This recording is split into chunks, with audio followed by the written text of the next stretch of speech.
Welcome to Go Lurk Yourself, a podcast about streaming on Twitch and playing video games on the internet. My name is Krunnky. And I'm Real Amanda. And I'm Sprex. Hey, how you guys doing? I'm good. Early in the morning, but I'm good. Well, it's early in the morning in America and Canada, but how is it over in England, Sprex? It's raining, as you would expect. And in England, no, get out of here. It's about 2 o'clock here, so middle of the day. But no, it's good. It's nice. Nice. Well, if you guys don't know Sprex is a person that's been part of the Twitch community that we've built over the years. He is. I first met Sprex. I think we met through General Chaos. Is that right? Yeah, we did. I'm an IRL friend of Dave's, and so we will have definitely met there for the first time. We played. I remember meeting Sprex, and this you guys will find out why he's on this episode shortly.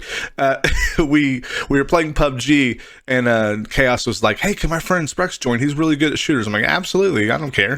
Friend of yours, friend of mine." And Sprex gets on. He's like, "Okay, you two go tango, go left." And he's like, all of a sudden talking all this military jargon. I had no idea, but it worked. We kicked all kinds of ass in PUBG, and I'm like, I like this guy. When's he coming back? Just throwing fire control orders at everybody. It was awesome. It was like scary almost. It's like, wait, I feel like I'm actually on a battlefield here. And we were playing PUBG, and as you guys will find out recently, Amanda, you want to talk about your pull to the Escape from Tarkov dark side? Yeah, so I always thought it was way too in-depth for me. It didn't really appeal to me at all, and I had a bunch of friends who played it, and I just sort of wasn't interested. And then, as many of the regular listeners will know, I'm a voice actor, and I was hired to do a job doing live text-to-speech donation alerts, just like I've done on General Chaos's streams before, for several hours for a large Tarkov streamer's charity stream. And much to my surprise, he wasn't just a Tarkov streamer. He was a guy named Pestily, and he's the biggest Tarkov streamer, I would probably argue. That's for sure. On YouTube as well. Yes. Yeah, he's on YouTube and Twitch. And so after that, all the viewers who got a kick out of me there ended up coming over to my channel and asking me to try it and play it. A viewer bought it from me, and of course I said yes. But it is a really very in-depth game, and I've required a lot of babysitting, and while there have been a lot of wonderful people in the Tarkov community, it was nice to have someone sort of from our community to step in and help, and that has been Sprex. Well, yeah, I know from talking to him for a while. He's a great gamer, but he's also a good dude. Sprex, how long have you been playing Tarkov? I picked up Tarkov in June, July 2017. It was when they transitioned from being in alpha to open beta. And I was going to say, in doing research for the episode, that was right when it became available to the public, right? Yeah. So up until that point, I think you'd only been able to buy in if you had committed to to quite a large financial commitment. Okay. And so a close friend of mine who I still play with regularly, and Amanda's played with, called Logic Point. He'd been playing it, and he'd been constantly going on about, "Come guys, come play Tarkov. It's amazing. It's amazing." I'm like, "Nah, I'm playing DayZ, man. I'm good. I'm happy here." And then it transitioned from alpha to beta. There was a lot of advertising about it. There was a lot more YouTube present. I think an Austrian was Frankie Plays or something like that. Okay. And I think it's Frankie 1080p. I think an YouTube creator, and he released a video on it, and I saw that video, and I was like, "This is cool. This is really cool." I was like, "Hey Tarkov," and I was like, "Hey Declan, are you playing Tarkov again?" And he's like, "Of course I'm playing Tarkov." And I think we should play it. And he's like, "You son of a bitch! I've been trying to get you to play this for so long." And so I took the plunge, and I've not looked back really. It's one hell of a game. Yeah, just if you're listening to this and you've never heard of it or never really played it, or you saw it and you were scared because it looks too in depth, it is very in depth, but it has something that a lot of other shooters don't. Was it Arma 3, where everything's super tactical and you have to you have to bandage yourself in quadrants, and you have to reload your gun a certain way, and you have to put all these attachments on it. It's even more than that. And then they added on, I would compare it from a casual gamer's perspective, like a Diablo looter element to it. You play as either a saved character that can die, or you play as a they call them scavs or scavengers. Basically, they give you every 15 minutes a throwaway character who has some kind of crappy starter loot on it. Then you land in a map, you go get whatever you can get without dying. If you die, everything's gone anyway. But if you escape from the level, then you get to put that stuff in your hoard. And one of the things they've added since I last played it is a hideout area, sort of like a base builder. Have you messed around with that much, Rex or Amanda? Yeah. So last wipe, I maxed out the hideout. So it's kind of like a side wipe game. Is just to jump at the wipe is they basically reset everything to 0.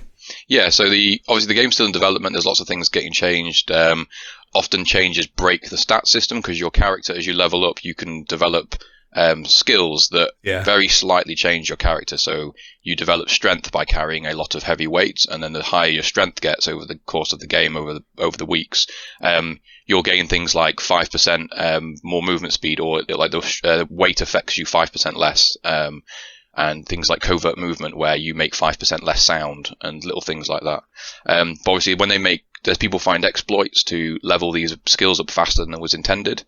And so they'll change something, and then it becomes unfair because some of the player base have exploited the skill boost, some haven't. And so what they do is Hulk running around out there picking up cars and stuff. And what it translates into is it means someone can have a massive backpack and fill it with guns from other players they've killed, and kind of it's not realistic. So I'll say realistic. They're trying to toe a line of fun and realism. Obviously, nobody wants to have a character who puts a body armor in a backpack and then can't move. Right. But at the same time, you don't want it where someone's got 6 pieces of body armor and 40 guns because they've put a box inside a box inside a box and kind of created unlimited inventory space, things like that. So they wipe it every 6 months. Before the wipe, you built up the base system. Does the base give you passive buffs and things like that? I think I saw on a YouTuber had posted a beginner tips or beginner guide, and in his base I saw a Bitcoin farming machine. Yes. So when you first start and you're level 1, you have this hideout, and it looks like an old warehouse bunker type thing, and it's full of trash, and there's graffiti everywhere, and you've got little candles like illuminating the area. But as you collect items from within the game, like nuts and bolts and drills and screwdrivers and all that kind of stuff, you develop specific requirements to upgrade things. And as you upgrade them, you get little passive perks. So, for example, you'll have a sleeping area, and if you upgrade the sleeping area, then when you're out of raid, so when you're checking your inventory space, if you've lost health or need food or water, it will have a plus 5% bonus rate type thing. Obviously, I'm putting these numbers out. But it'll give a little benefit. And so as you slowly upgrade things, you'll suddenly be regenerating food and water and health really quickly while you're sorting your stash out or while you're on a scav run, so that when you come in... That makes sense. It gives you a longer-term project to build toward as you're doing these runs. Yeah, and it's not game-breaking. If I've got my hideout at maximum level and you got your hideout at minimum level, but we both go into the same raid with the same gear, it's still skill-based. It's not like I've got this massive advantage because I've got a bit farm and a massive toilet. It's not. Yeah, it's not like an MMO where you're running around as a horde and alliance in WoW, and you run into a maximum level character who just thwacks you right when you walk out. Yeah. But that said, the brutality of Tarkov comes from the fact that there is no matchmaking system. There's no MMR. There's no. Yeah. Just because you're level 1 doesn't mean that you're not going to go into a raid and there's going to be a guy who's been playing this for 3 years and he's got a juiced up M4 and body armor and a helmet and headphones and he's running around like he's a tank, and you're going to be in the same raid with him. So you've got to make a choice. Do I try and fight this guy? Do I try and sneak up on him, or do I just get steamrolled? Or do I hide? What do I do? Yeah, take your stuff and get out as fast as you can. Yeah. Amanda, what's been your experience as a new player toward Tarkov? Have you run into this Hulk tank running around that you can't touch? Well, so I came in playing right before this most recent wipe, and I luckily had people giving me amazing gear, amazing guns. There are missions for you to do, so it's not like it's not just running and gunning and looting and shooting. You have tasks to complete, and quests, right? Quests from the vendors. Go fetch this, go kill this many scavs, etc., etc. Go collect 8 wild boar tails. Exactly. Yeah. And so before the wipe, I went up to level 10, and it just went so fast because I was really getting carried through it with the most amazing gear and weapons. And then after the wipe is really, in my opinion, when I started to play the game. Beforehand, I was just sort of being... you were a tourist. Yeah, exactly. And then afterwards, nobody could give me anything. Nobody could give me good loot or weapons. So I am back at ground zero. And now that everyone is on the same level, I'm starting to learn the nuts and bolts of the game, and it's really challenging. Was that a pun? Because there are literal nuts and bolts in this game. And they're important. Don't leave them. Hey, don't besmirch the nuts and bolts. But for me, honestly, the biggest challenge has been that with every other game I've played, I have a built-in knowledge of how shooters work, how platformers work, how, RPGs work. I have this built-in knowledge of how the games are going to work, and most games will really hold your hand through that.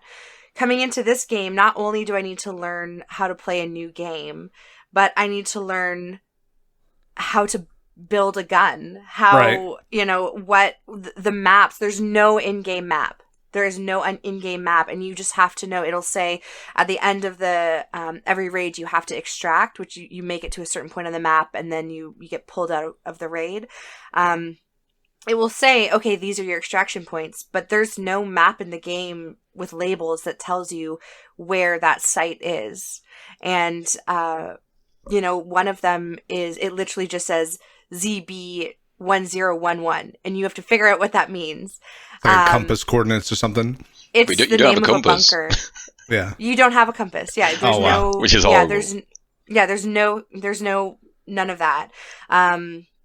You can't just panic reload like you can in Call of Duty, which has been a huge challenge for me. You have to, reload your magazines and then load them back into your gun, and it takes time, and the physicality of your character in the game is such that you can't just strafe out of doors into hallways. You have to make sure that there's clearance for your weapon to get out, and it's just a complete relearning of how to play a shooter. So it's been a big challenge. Yeah, and I didn't realize I've played it a bit, not since the reset, but I did play it maybe 3 to 4 months ago. And the thing that, like, as a new player, I just went in with a friend of mine, and I got it, and we were like, let's just try it out, see what it's like. And we got in there, and we're like, what the hell? Like, because just like you're saying, you're like, there's no map. You have to, like, I remember specifically pulling like the maps up on my second monitor, going, okay, first thing we got to do is figure out how to extract, because we were total newbies. We had no idea what we were doing, and we didn't know how to add stuff to our guns, and we would be killed by there's PvE and PvP in this game. There's computer controlled scavs. Is that right, Spray? Mm-hmm. Yeah. So you can pretty much break it down into, say, 3 categories. You've got your scavengers, who are from the lore of the game are just people who stayed behind after the economic collapse and social unrest died. And then there's like looters, vandals, people who are like opportunists who just stayed behind to try and pick the whole land clean. Then you've got your raiders, who are like ex-military types, some maybe special forces. They've got better gear, they've got better body armor, their weapons are better, their ammunition is better, and they're much more of a threat. So if you engage raiders, you need to be really careful, because they'll kill you. Whereas the scavs are more, you've got more time to take them on. They've got shotguns with buckshot, so if you're at range, they're going to struggle to hit you and things like that. And then you've got your bosses, who are depending on the map, they're kind of themed. So on Woods, it's like a sniper stalker type guy who's got a sniper rifle, because Woods is a big open map with lots of grassland and trees and things. And then Customs, which is meant to be near the port, which is obviously like where the customs checking, everything takes place. It's got lots of warehouses. The boss there is kind of like a trader guy with an entourage of bodyguards. And you've got Reserve, which is a military base. So the boss that's on that map is like an ex-special forces type guy. He's got his bodyguards are top-end raiders with really good kit. Like, they're a genuine threat. You need armor-piercing rounds. You need a good scope to go for headshots, things like that. You're not going to go in with a 9mm pistol, and you're going to have, if that's what you're taking in, you're going to have to hit the face. You're going to have to get them in like the only unarmored part that you can see. And if they're wearing an armored face shield, you're going to struggle.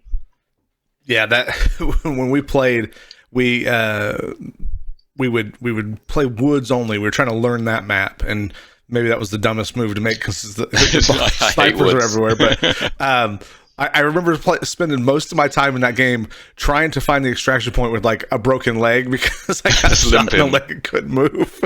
And then we just slowly drained. We slowly drained all of our equipment. All we had was scavs left again. And we're like, okay, maybe we could do this a different way. And I can't remember. I think like many times with me, I can't finish a game because another game comes out that I have to play. Yeah. Well, I think one of the greatest things of Tarkov, which could almost be seen as a flaw, is that it doesn't necessarily give you all the tools to survive straight off the bat. Like you say, you've not got a map. So most people would say, like, I pressed M, there's no map. What's going on? But you're expected to go out and go onto the Wikipedia pages and go into the community and gain this knowledge, because you're going to loot a body and you'll find some ammo and it's 5.45 and your gun takes 5.45 and you're like, ammo's ammo, right? I'll just bang this in. And then you shoot a guy and it's like 10 hits to the chest and you die, and you look at the after match report and it says like shots fired 30, hits 20, damage done to body 10, damage absorbed by armor 1,340. And Exactly. You're like, what the hell just happened? And so then you think back, you're like, oh, I picked up that ammo and it said US. What's that? And you take a look at the ammo chart and you realize that it's got no armor penetration. And so you were shooting a guy in the chest who's wearing full body armor and you can't do anything. But then also that ammo is cheap. So when you go to a trader or look on the flea market, which is like an in-game auction house type thing, the ammo that's got no armor penetration or flesh damage is cheap. And then you look at the expensive ammo that can go through higher levels of body armor, you start realizing that it's more expensive. And it's not just a bit more expensive, it's like 10, 20, 30 times more expensive. Yeah. And so you then have to change your play style, because you can't just drop an entire mag of rounds that cost, when the round costs 10% of the gun and you're firing 30 rounds off and you kill a guy and you go and check his body and he's got a gun that was worth like a quarter of what the ammo you just spent to kill him. You're like, this isn't economically viable. Exactly. Yeah. The thing that we ran into was that as well, that you would, before you understand those things, you're just, like you said, you're just out there. I shot that guy in the face like 8 times. Why is he not dying? Oh, he's wearing a helmet. Yeah. Why did this not work? And they even have face shields. And so the armor in this is it goes from category 1 to category 6. And so you'll have like a body armor that can only stop like 9mm hollow point rounds, which have huge flesh damage but no armor penetration. So like level 1 armor can take a few hits from that and you'll be okay. But then as your armor penetration goes up, you need better armor. So your level 2 might stop like normal 5.56 rounds that are like just normal lead rounds. But then as you start getting rounds that are more armor piercing, because they all have different abbreviations and letters on them. So you might have SP ammo for your AK, and that if someone's wearing like level 2 armor, it'll go through that. But if they're wearing level 3, it'll struggle. So then you have to get things like BP ammo and BS and one we call Igelnik because it's got a Russian name on it and we can't pronounce it. And that's like that's the top end ammo, and that'll go through level 6, but it also is super expensive. It's like $5,000 a bullet or something. Yeah. I learned all this while we were playing, or I was in the offline mode, and the guys were giving me little challenges to get used to the gunplay and everything. Right. And I was just facing AI only, the scavs, and I had a scav running down the hallway towards me, and I was just unloading my gun into him, and he just kept coming like the Terminator, and I didn't know why. I thought something was wrong, and I was panicking, and finally he went down, but it was because he had great ammo or great armor, and I had horrible ammunition. Yeah, so in that scenario, Amanda was using, obviously because it was offline or against scavs, and you don't expect them to have body armor. Right. You just told her to take tracer ammo. So standard tracer, it'll go through level 1, level 2 armor. And this particular scav has spawned in with an UNTAR armor, which is it's a blue. It's I think it's based on NATO body armor, and so occasionally scavs will spawn with better gear. And this was one of these guys with better gear, and he just bum rushed her down the corridor. And she was shooting center mass, and they were good shots. But because the gun, obviously, the more you modify a gun, the more you can improve things like its recoil.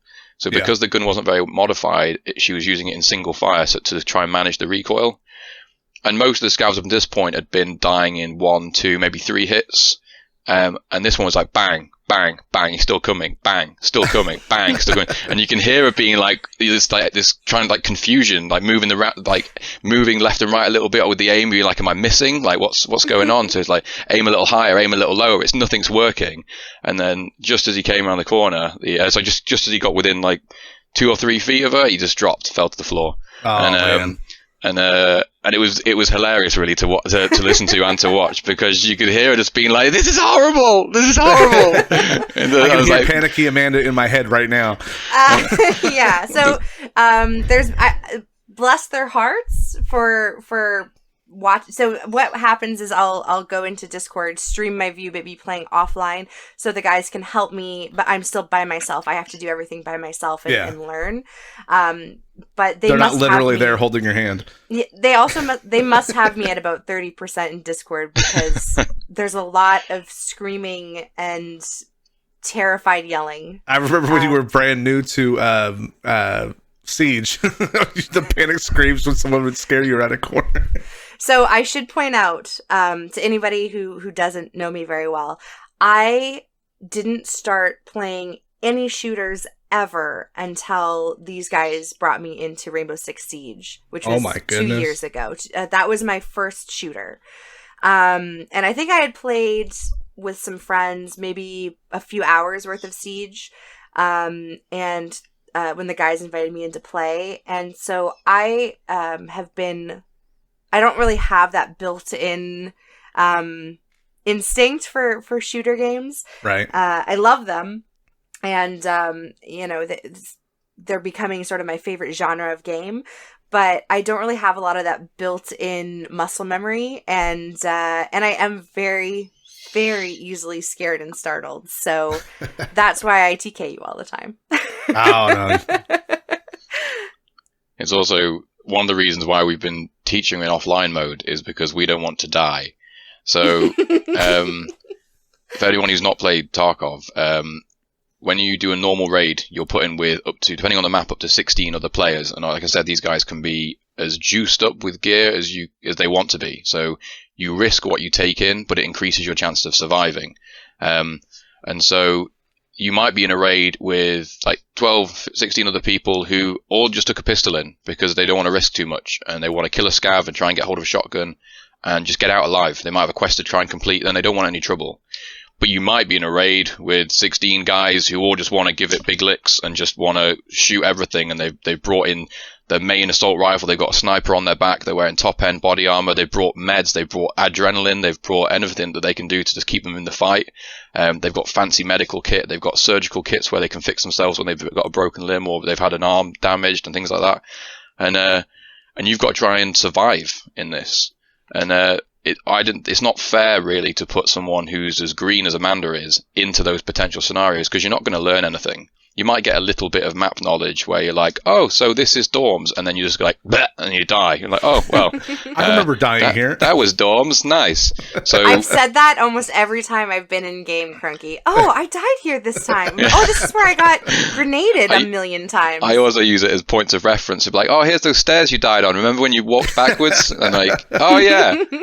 But so to try and separate that element of the game, you can go in an offline mode, and you can. It's predominantly used as like a testing thing for the beta. So it said it's not going to actually be in the final game, but I'm hoping that they leave it in purely because it's a really good method for new players to just learn how the game handles. So which map is this now again? I missed it. So we were talking about customers. It's in what I'm talking about is the offline mode. So to be okay, just the online mode itself is going to be okay. Yes. So they say they're going to not have offline in the final game because it's just there for testing. But I hope they keep it in. And yeah, for sure. So what we've done is Amanda showed me a screen. I'm like, right, put on your best gear. So what's your best body armor? Right, put that on. Best helmet, put that on. Get a gun. Right, we need some ammo. So let's just get some tracer ammo. That'll be fine.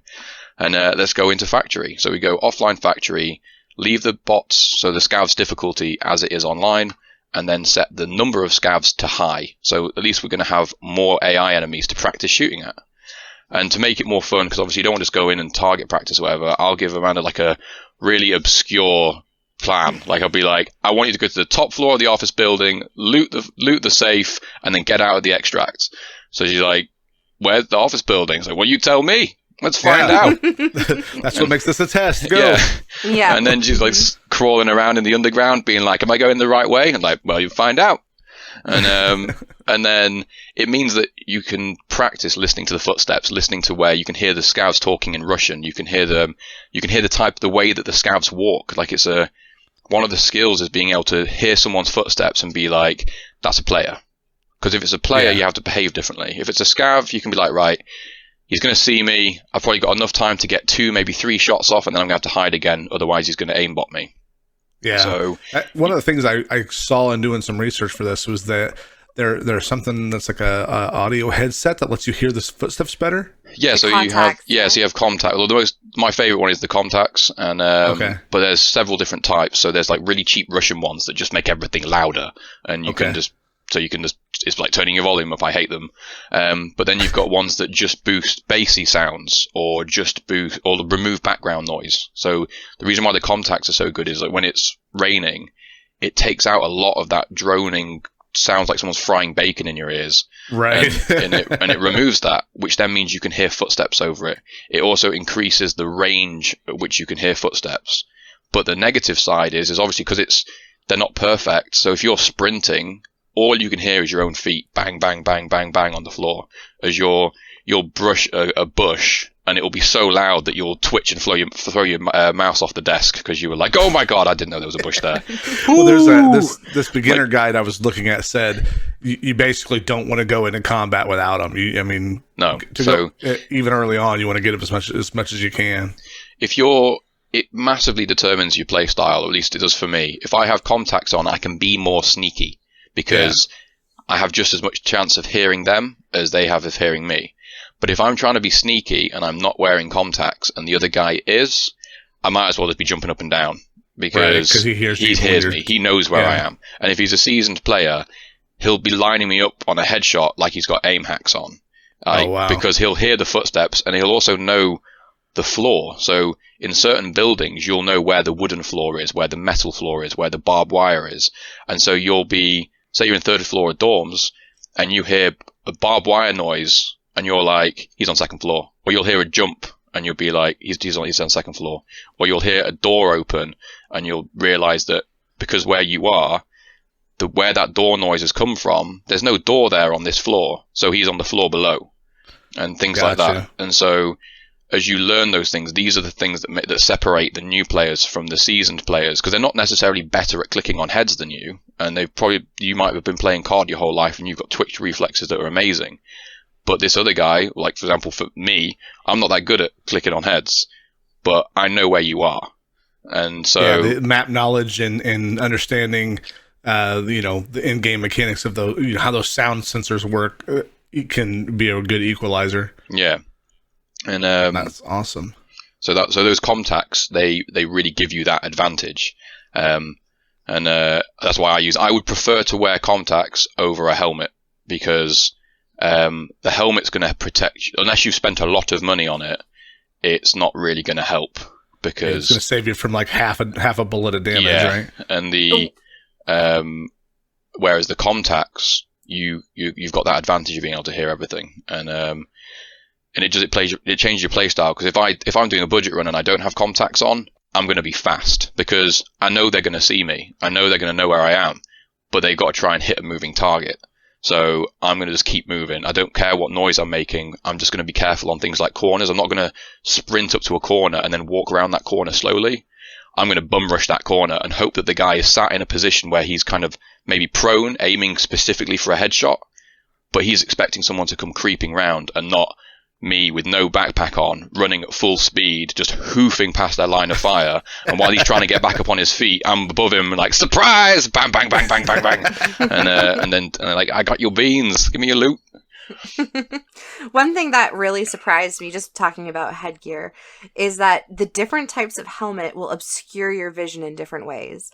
And even if it's completely so, one thing that was crazy for me is if you have a visor on your helmet and it's up or down and there's rain or something, the raindrops will be on your helmet, obscuring your vision. It's so detailed. Yeah, it's so incredibly detailed. They've also that is one thing about the game that I was really impressed with when I played it back in the day, and even watching it now, is the graphics are really, really good. It looks nice. They've also, although this guy is special forces, he doesn't understand the concept of cleaning his visor.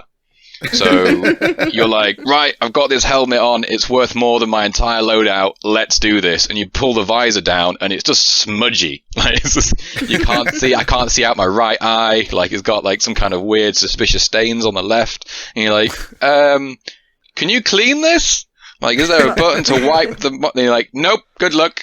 I'm like, oh. Well, I guess that speaks to the setting of the game. Yeah. And it levels the playing field as well. It makes it, so that, like, if I'm wearing a visor and I'm outdoors, I'll lift it up so I can see, and I'll be running around. But then as soon as I go indoors, I'll press the button to bring my visor down.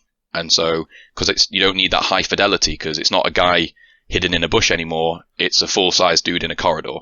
And so you don't need that fidelity, that sight. But that, obviously you have to pick that. So some new player who just puts the helmet on, doesn't realise you can lift the visor, and he's running around in a field, not able to see anything, being like, this helmet's stupid! Like, why would you wear this?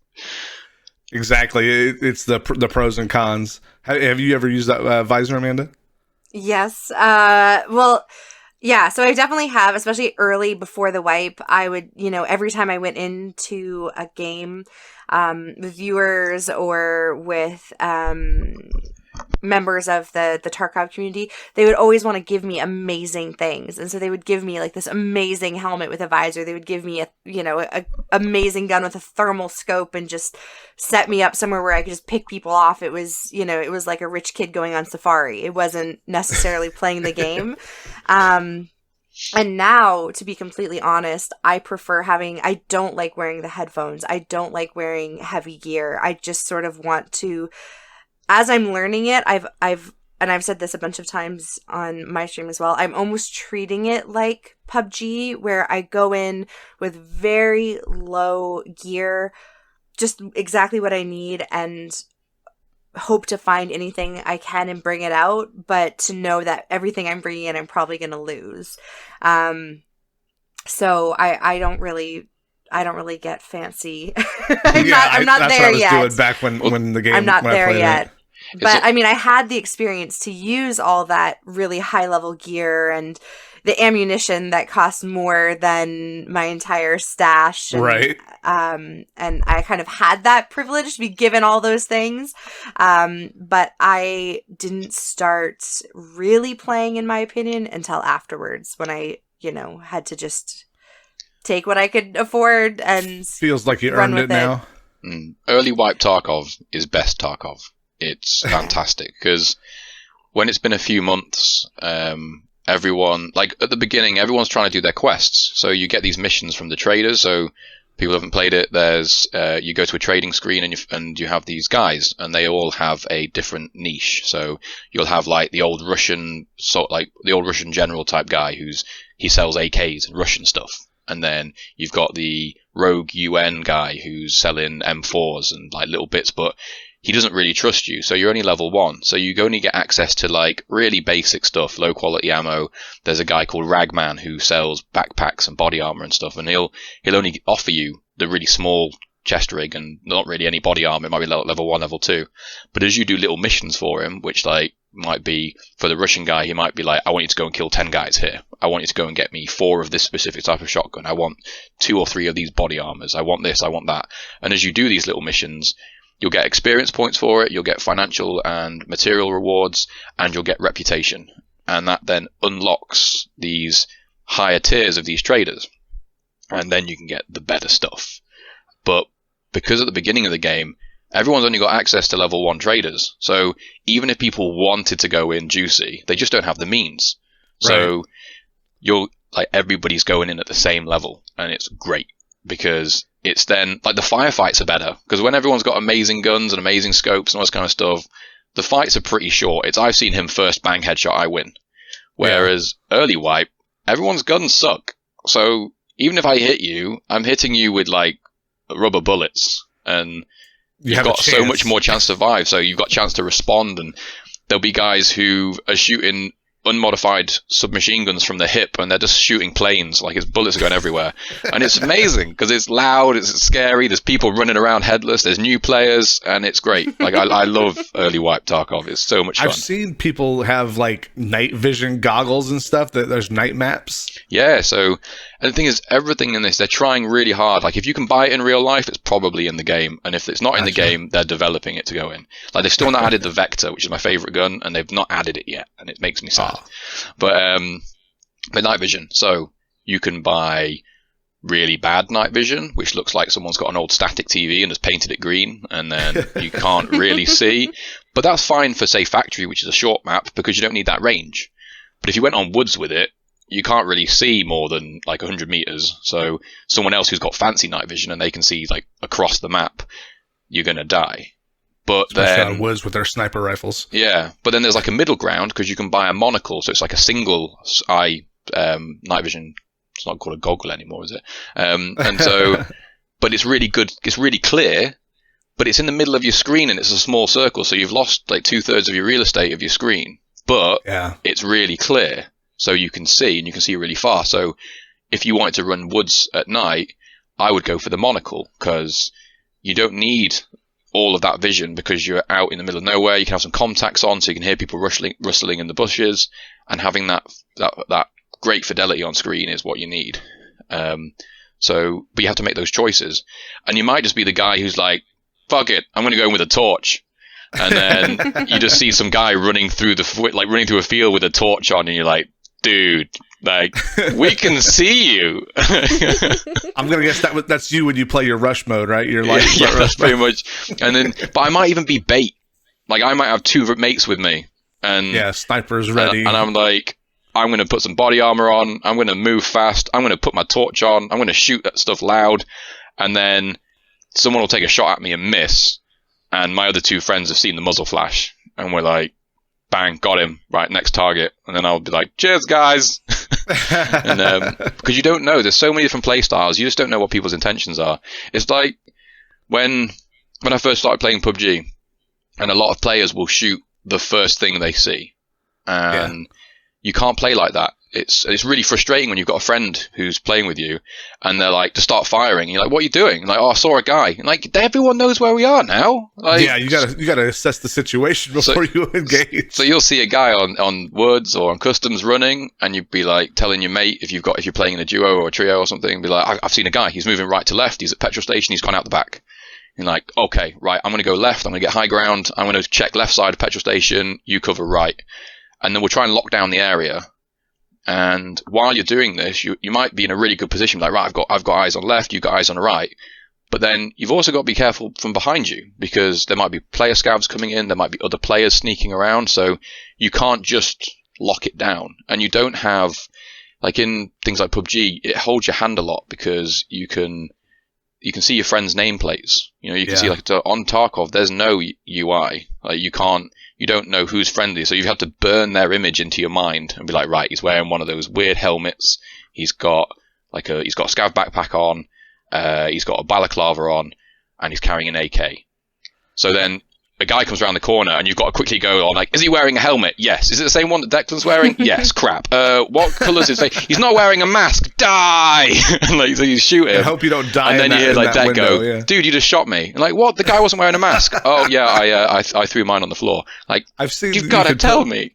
You guys could like put all the same color scarves on. Is one of the things people do. Yeah, and you can put like an armband on, and even then, though, it only helps if you've got time. So communication is really important, like super important. And after you've been punished a few times by not telling your mates what's going on, then you start to learn to talk. And like we still make mistakes. In theory, like was it 2-3 days ago? I'm playing in a trio. We're on customs near the construction area, which is like if people have played the game, they'll know what I mean. It's kind of open, but there's things to hide behind. There's ISO containers, there's things like that to get behind. And I'm like, right, I'm going to go right and see if, because I'd heard some fighting, I was like, going to see if there's any bodies here.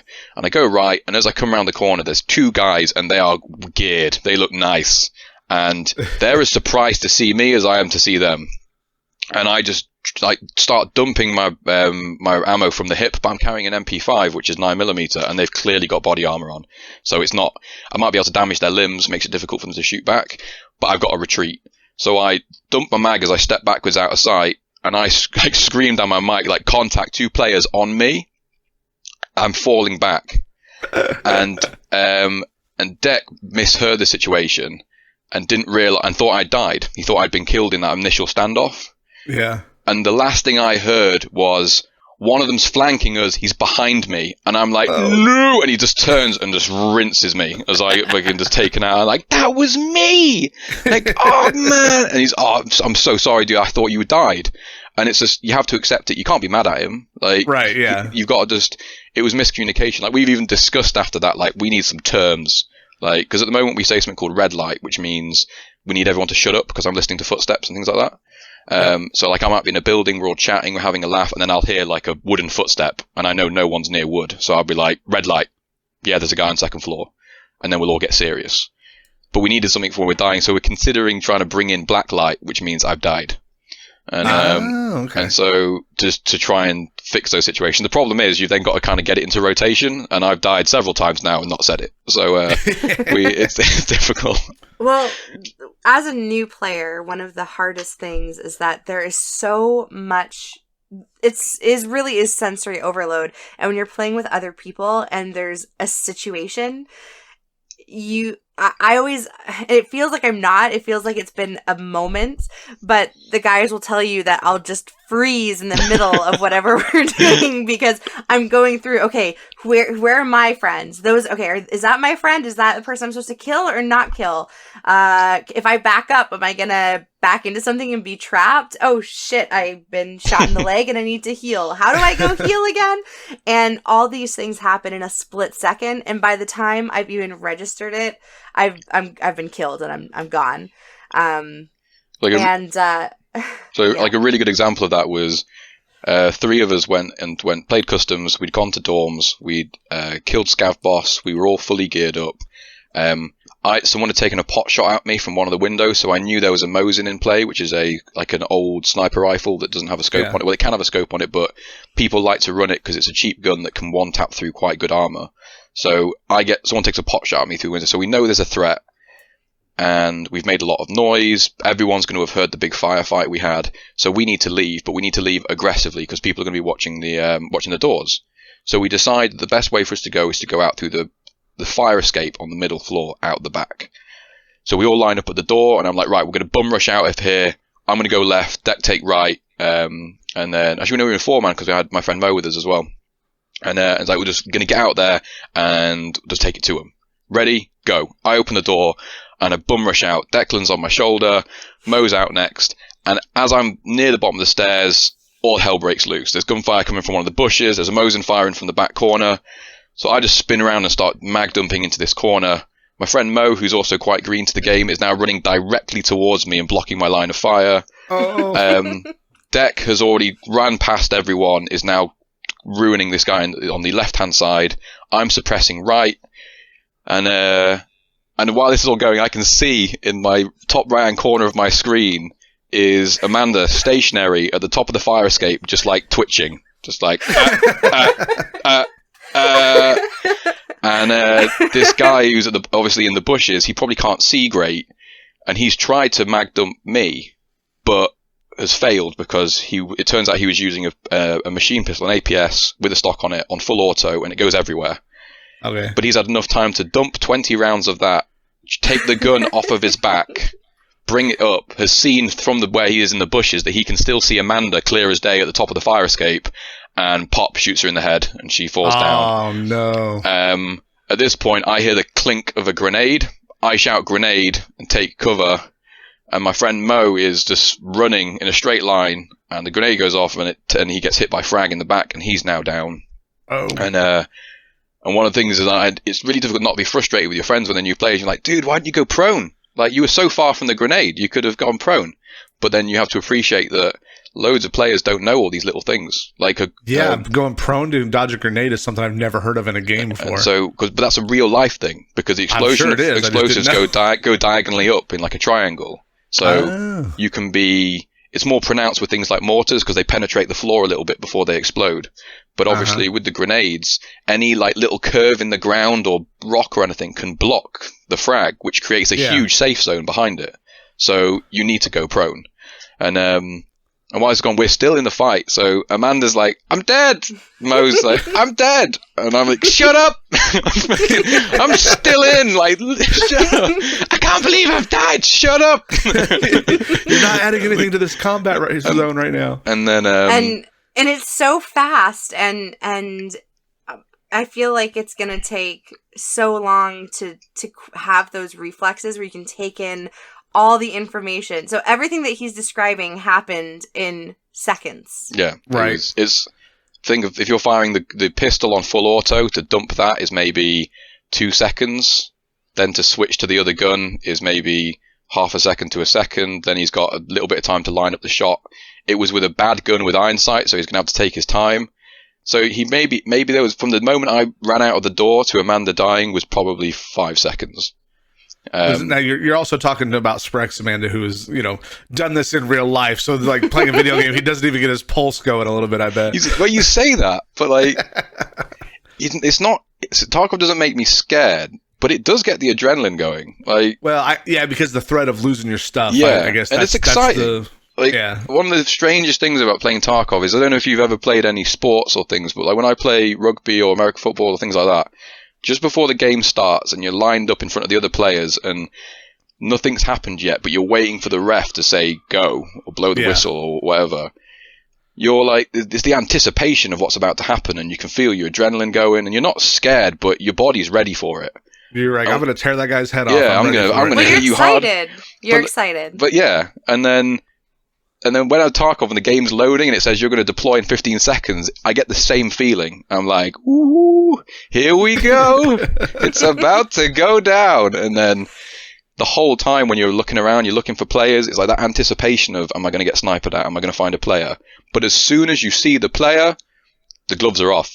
Like, and just the excitement kicks in, and you're like you've got that bloodlust, and you're throwing out information to your friends, and we're like, you can hear it in our voices when we play, and I've like heard recordings of it, is you can hear the agitation and the excitement in our voices, and it almost sounds like you're a little bit scared, but it's because you're trying to keep the information going while this it's not fear of death, but you don't want to lose your stuff. You found adrenaline you're talking about. That you want to win. Yeah, you want to win, right? You don't want to lose a fight. And you're talking faster, and you're just going for it. And when you've won the fight, and you've got the loot, and you've taken damage, but you've medded back up, and you're making your way to extract, and then you've been encountered by another team, and you've killed them, and you're like, do I look at their loot? I'm already carrying like 1,000,000 rubles worth of stuff. Like, screw it, I'm leaving that guy. And then as you walk past, you see an M4 on your floor, and you're like, ooh, shiny. And then you're like, but I've got to get the M4. And then while you're looting, you can hear more gunfire. Like, shit, I need to leave. And you're running out of ammo, and you're low on meds, but you make it to the extract. As you go into the extract, there's a guy camping the extract, because you get extract campers, and you kill him as well, and you're watching the timer come down, and you extract, and the screen fades to black, and you're like, I am a god. Like, that was fantastic. And we'll spend like 10 minutes talking about it. Like, did you see me? I was on top. I destroyed that guy. That grenade. Oh my god, that grenade. And like, so there's nothing like it. Like, it's amazing. Well, I definitely want to get involved. Just behind the scenes stuff. I was supposed to play with these guys this week before we did this, and I had in real life work stuff come up, and we weren't able to schedule it out. But we're gonna go ahead and wrap this one up. I know you guys have a Dungeons and Dragons game to get to, don't you? Now we got a little bit of time. I think we've got. Yeah. But I want to go ahead and say that look forward to future episodes where we're going to talk about this again, probably in, I don't know, a couple weeks, maybe a month, where we have some time to play it. But Amanda, if people want to get a hold of you, how can they reach out to you? So they can get a hold of me at realamandalive.com. I have all my voice demos there. And of course, my Twitch and Twitter handles are both Real Amanda. So if you're interested in checking me out, those are places you can find me. What about you, Sprex? Do you do any streaming? Are you on Twitter or anything like that? No, I'm a mod in a few channels, obviously for Amanda and Dave and things, for General Chaos, but I'm just kind of lurk around and play a few games. Gotcha. That's about it. And you guys can find me over, I'm on Twitter at KrunkyTTV, and I'm also on Twitch under Krunnky with 2 N's. But Amanda, Sprex, thank you guys so much for taking time and being here today. I appreciate it. Thanks for having us. Of course. All right, guys, we'll see you next time. Goodbye.